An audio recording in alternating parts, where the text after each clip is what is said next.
What is up, everyone? StonePost 34 bringing you more of Growing Up with StonePost. You know, I was sitting here thinking about New Year's Eve is almost here. That a thing in the paper about DUI checkpoints, and it got me thinking about my experience with the DUI sobriety test.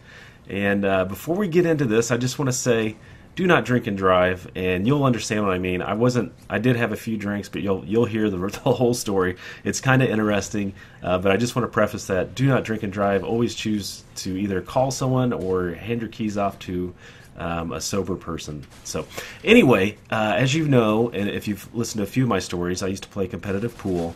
This happened actually after college, kind of in my career, young career, before I met my wife, any of that. What happened is I met my brother. We played together on a team. We met up at this pool hall, and we played a few games of pool.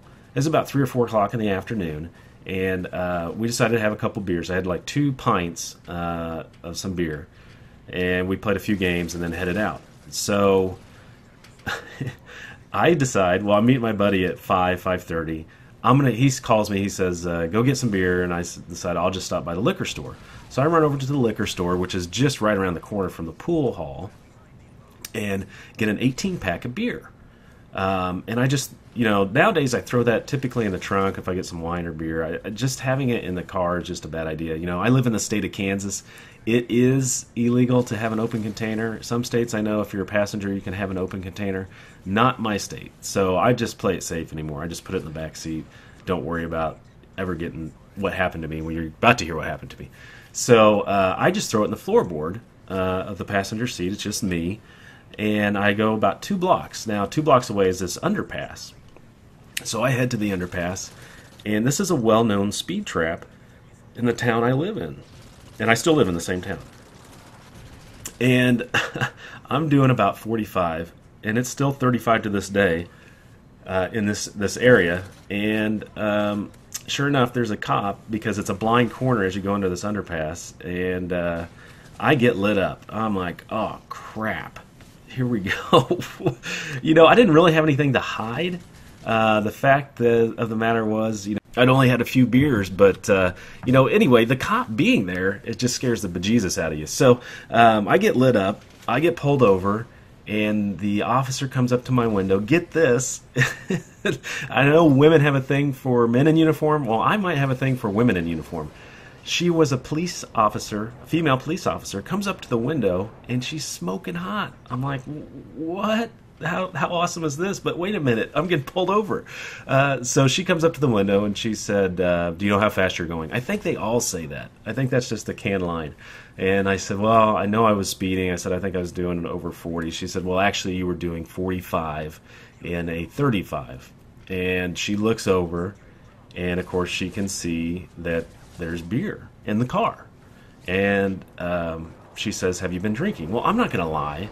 I mean, that's the worst thing you can do, is just lie. So I just tell her the truth. I said, yes, I've had a few beers.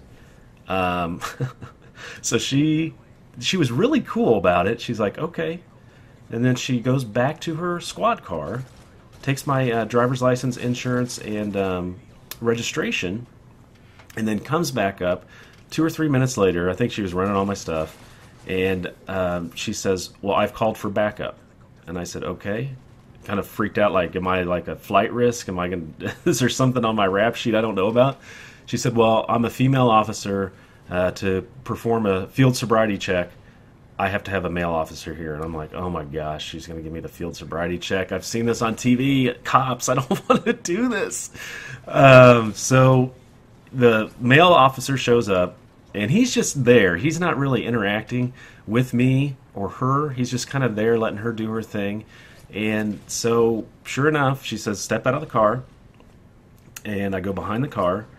And she says, now, I'm going to have you stand on one foot, stand on your left foot. And if you know, if you're a police officer, maybe you are, they give you very specific directions. I think it was stand on your left foot, lift your right leg. If you're drunk, maybe you're not going to do the right leg or lift the right leg. And tilt your head back and extend your arms. And with your right hand, touch your nose. It's almost like Simon Says is what it felt like. And then, so I do that. I lean back. I touch my nose. And then she says, do the other one. Touch my nose. And then she says, hold your foot out. Little did I know when I'm doing this, because I've got my head tilted up, I am shaking like a leaf. I'm so scared. I'm like, oh my God, I can't believe this is happening to me. And it's out on this major, it's a entrance to a highway. Cars are driving by. I'm sure someone saw me that knew me. And I'm just shaking like a leaf. Well, then she has me recite the alphabet. And here's I knew this. Here's the secret with the alphabet. She said, just recite the alphabet normal. Usually drunk people will sing the alphabet. Well, I didn't sing the alphabet. I knew better than that. So, not that you need a pro tip on a DUI test, but don't sing the alphabet.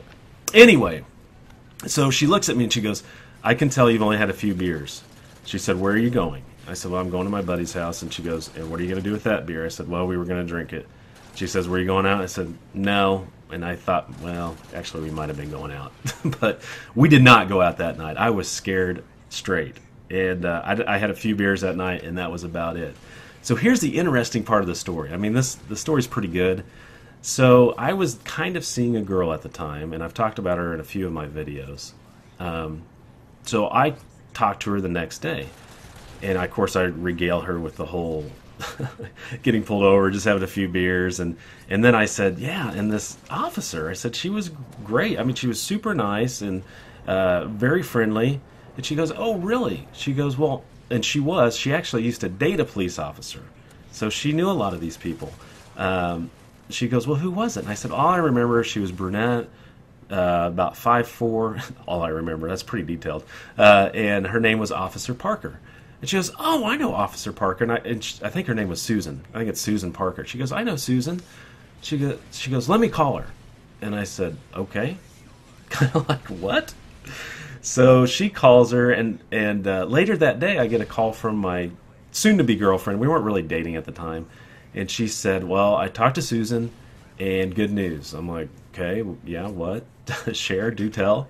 And she said, well, Susan said, you were super nice. You were very, I don't know, follow directions, just not rude. I guess a lot of these officers get flack when they pull people over.